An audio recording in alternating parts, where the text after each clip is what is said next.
everybody, welcome to Non-Perfect Parenting. We are here talking about soft soap. Now soft soap is great for every room in your house, but this one in particular is awesome for in the kitchen.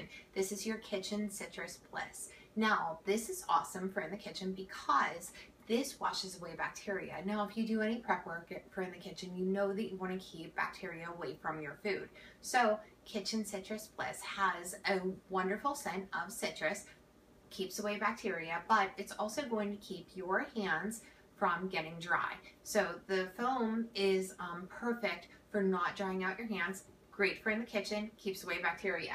Now the other two that we have Jasmine and White Cotton. This is a wonderful scent and I keep it in the guest bath because this scent purifies and cleanses.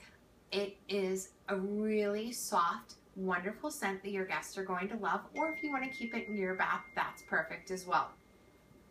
Now, the whipped cocoa butter is a very rich, thick foam that is awesome for dry hands. Now, I like it in particular because I have very dry, sensitive skin in the summer and in the winter. Now, I have 3 kids, which means I'm always getting dirty. I'm always washing my hands. And I don't want soap that's going to leave my hands dry.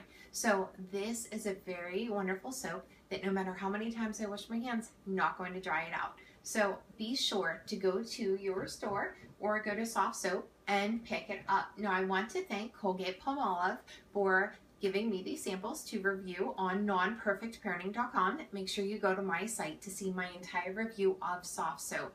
Be sure to go pick up your own soft soap to put in any room of your house. Thank you so much, everybody. Have a great day.